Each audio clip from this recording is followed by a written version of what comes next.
नमस्कार। कभी ऐसा हुआ है कि कोई बहुत खूबसूरत पल हो और उसे मुट्ठी में बंद करने की कोशिश की हो? हाँ, जैसे रेत फिसल जाती है हाथ से। बिल्कुल। शायद सब कुछ ऐसा ही है। पिछली बार हमने मन की दुनिया को समझा था। आज जरा बाहर निकलते हैं, फूलों की नाजुक दुनिया में। खूबसूरत, महकते हुए, लेकिन हाँ, मुरझा भी जाने वाले। वही तो आज की हमारी ये चर्चा बुद्ध के उपदेशों का जो संग्रह है धम्मपद, उसके पुष्पवग यानी फूलों वाले अध्याय पर है। अच्छा। देखते हैं कि ये क्षणभंगुर फूल हमें जीवन, खुशी और यहाँ तक कि हमारे रिश्तों के बारे में क्या सिखा सकते हैं। चलिए समझते हैं इसे। हाँ, ये बड़ा दिलचस्प है कि कैसे हजारों साल पहले भी प्रकृति की इतनी नाजुक चीज जैसे फूल, उसका इस्तेमाल जीवन के इतने गहरे सत्य बताने के लिए किया गया। सही कहा। धम्मपद में ये फूल सिर्फ सुंदरता नहीं है ना? वे जीवन की अस्थिरता यानी इम्पर्मनेंस, हमारे कर्मों का असर और किसी चीज से चिपके न रहने का जो सबक है उसके प्रतीक हैं। और यहाँ समझने वाली बात यह है कि इस अस्थिरता को, इस इम्पर्मनेंस को समझकर जीने का एक बिल्कुल अलग नजरिया मिल सकता है। हाँ बिल्कुल। पुष्पवगा में फूलों को एक बहुत शक्तिशाली रूपक, एक मेटाफोर की तरह इस्तेमाल किया है। लेकिन ये सिर्फ देखने की सुंदरता तक नहीं है। शायद मुझे वो मधुमक्खी वाली बात याद आ रही है। हाँ, बिल्कुल सही। धम्मपद में आता है, जैसे मधुमक्खी फूल को बिना कोई चोट पहुंचाए, ना उसका रंग बिगाड़े, ना खुशबू, सिर्फ पराग लेकर उड़ जाती है। अच्छा। वैसे ही ज्ञानी व्यक्ति को संसार में रहना चाहिए। ये अहिंसा का, आप कह सकती हैं, एक बहुत सूक्ष्म, बहुत गहरा पाठ है। और ये आज के टाइम में कितना रिलेटेबल लगता है। मतलब ये सिर्फ पर्यावरण बचाने की बात नहीं है। नहीं, उससे कहीं ज्यादा। हाँ, ये आज का जो इन्फ्लुएंस और एक्सप्लॉइट वाला कल्चर है ना, उस पर भी सवाल उठाता है कि कैसे हम दुनिया से, रिश्तों से अपना पोषण लें जी, बिना उन्हें निचोड़े या नुकसान पहुंचाए। सही। चाहे वो सस्टेनेबल लिविंग हो, हाँ, टिकाऊ जीवन शैली, या फिर दूसरों की भावनाओं और उनकी सीमाओं का सम्मान करना।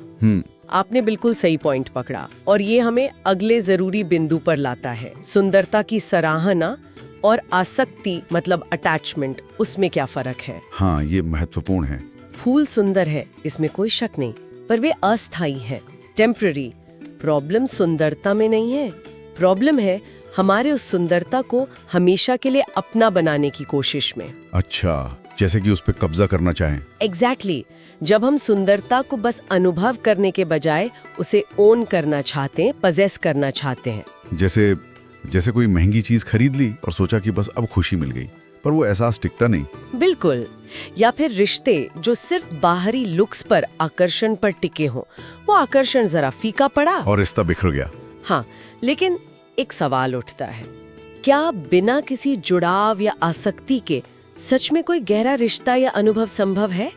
कहीं ये जो अनासक्ति है, ये उदासीनता न बन जाए, मतलब डिटैचमेंट? ये बहुत अहम सवाल है और अक्सर पूछा जाता है।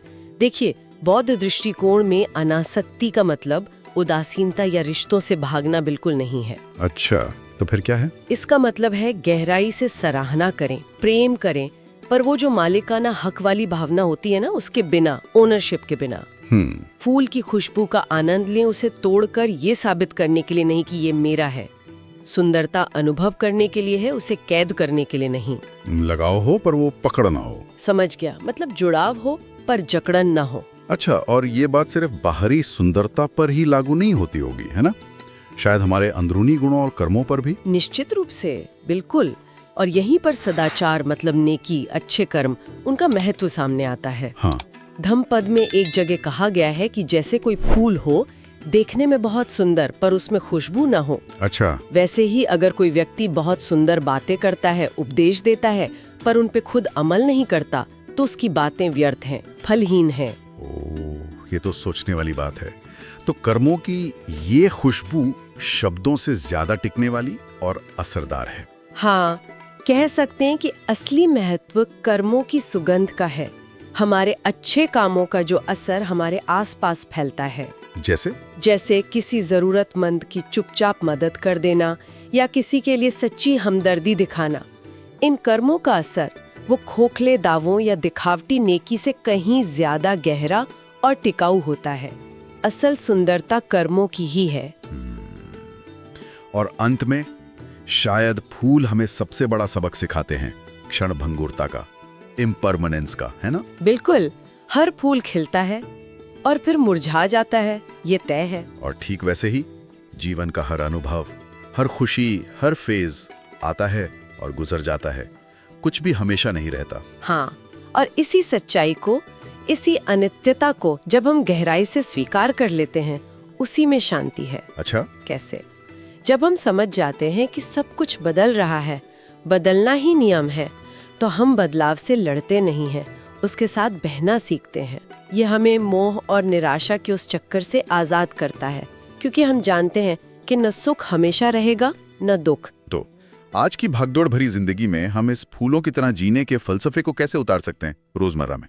मुझे लगता है पहला कदम हो सकता है बिना मालिकाना हक जताए सराहना करना सीखें, अप्रिशिएट करें लोगों को, पलों को, चीजों को। हाँ, उन्हें वैसे ही महत्व दें जैसे वे अभी हैं, उन्हें बदलने या पकड़ कर रखने की कोशिश किए बिना। Just let them be. ठीक है। और दूसरा, अपने कर्मों में अच्छाई और करुणा की सुगंध फैलाएं। ऐसे काम करें जिनका पॉजिटिव असर चुपचाप फैले, जैसे फूल की महक हवा में घुल जाती है, बिना ढिंडोरा पीटे। कर्म की खुशबू। और तीसरा, जीवन में जो बदलाव आते हैं, यहाँ तक कि अंत भी, उसे सुंदरता और ग्रोथ के एक नेचुरल हिस्से के रूप में स्वीकार करें, उसे रेजिस्ट ना करें। तो कुल मिलाकर बात यह है कि फूलों की तरह हमारा जीवन भले ही छोटा लगे, पर यह सुंदरता, अर्थ और अच्छे असर से भरपूर हो सकता है। हाँ, शायद असली राज उस पल को या उस खूबसूरती को पकड़ कर रखने में नहीं है, बल्कि उसे पूरी तरह जी लेने में, अनुभव करने में और फिर उसे जाने देने में है, स्वाभाविक रूप से। बिल्कुल सही। और ये हमें एक बहुत महत्वपूर्ण सवाल पे छोड़ जाता है। अगर जीवन, सौंदर्य, अनुभव सब कुछ इतना क्षणभंगुर है, इतना टेम्पररी है, तो फिर हम स्थायी मूल्य या अर्थ कहाँ खोजें? परमानेंट वैल्यू कहाँ है? क्या ये उन कर्मों की सुगंध में है जो हम अपने पीछे छोड़ जाते हैं? जैसे फूल की खुशबू उसके जाने के बाद भी रहती है। हाँ, बिल्कुल वैसे ही। इस पर सोचना वाकई जरूरी है।